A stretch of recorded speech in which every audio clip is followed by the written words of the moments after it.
bahay. Kasi itong kapitbahay ko, meron silang tanim na rosemary. Or ano, hindi pala rosemary, rosemary. Rosemary talaga. Mega long shout out to Rosemary Latina. So, lahat ng mga yan, hindi naman lahat. Yung mga nakikita nyo nag-over the bottom, guguntingin natin yan. At try natin patubuin. Okay? Kasi ito, kontra sa lamok. Tara, samahan niyo ako. Wait lang. Ito naman, may mga lamok pa rin naman. So, ayan, tigas na yan.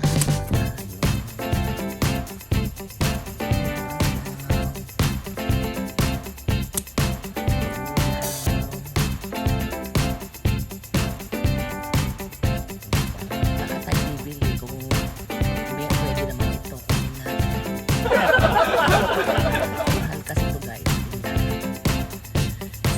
Siguro yung isang puno dito nasa $20. Well, yung full bloom kayo.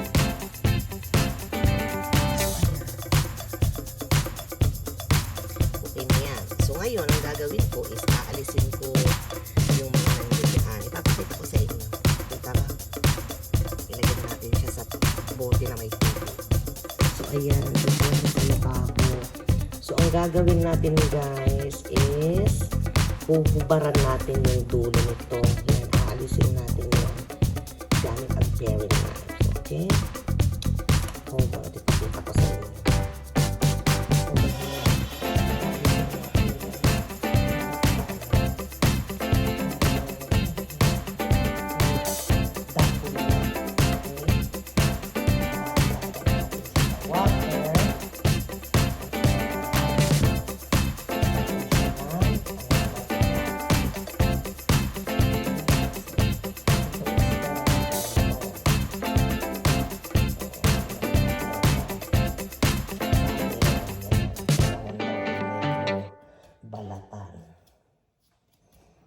So, ayan na yung isa.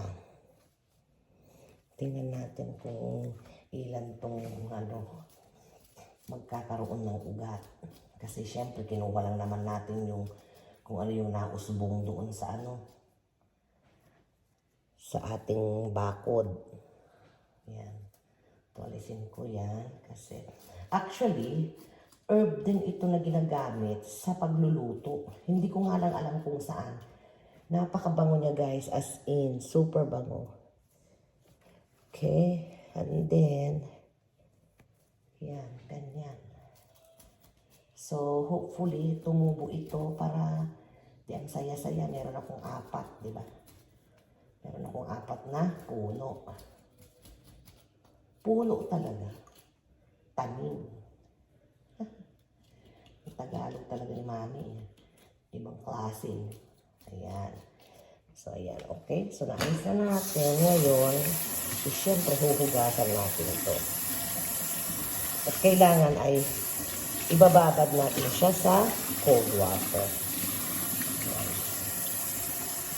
Ayan. Alisin natin ito at masyadong nakaano siya. Maano siya guys, medyo malagkit siya sa kamay. Kaya siguro ayaw siya ng lamok. Okay, so ngayon kukuha ako ng bote. Okay, na paglalagyan natin yan. Kaya ako hindi ko tinatapon yung mga ganitong bote. Yan o yung mga bote na mga pinagbasyuhan ng mga kape. Okay, so alisin natin yung pinaka ano lang yan.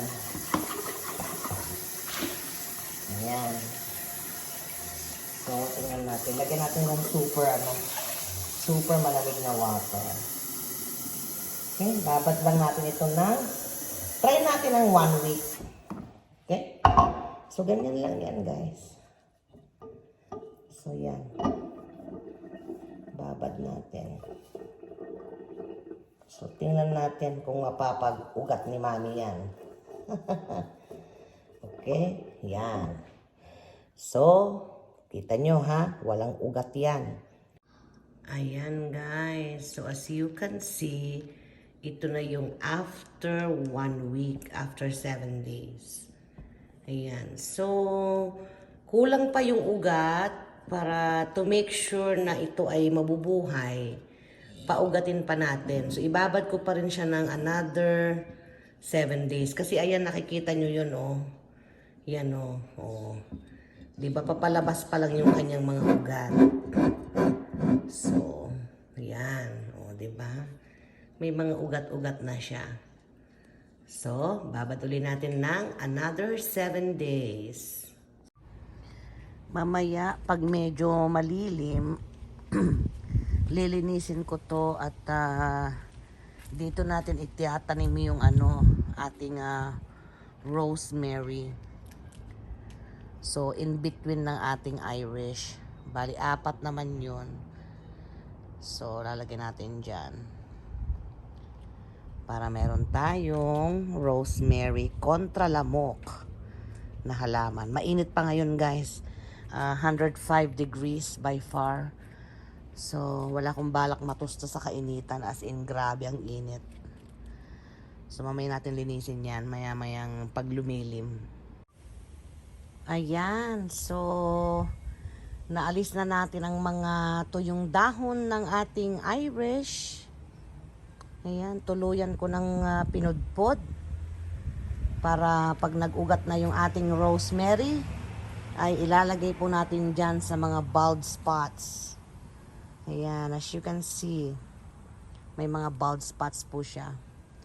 Ayan, and also at the same time is lalagyan ko din ito ng mga iba pang mga halaman. Para hindi lang pang spring yung nakikita dito. Ayan, ito na po si rosemary. At inalagay na po natin siya sa lupa. Yan, tinanim ko kagabi bago pagkatapos ng padasal. So ayan, hintayin natin after 1 week kung anong mangyari.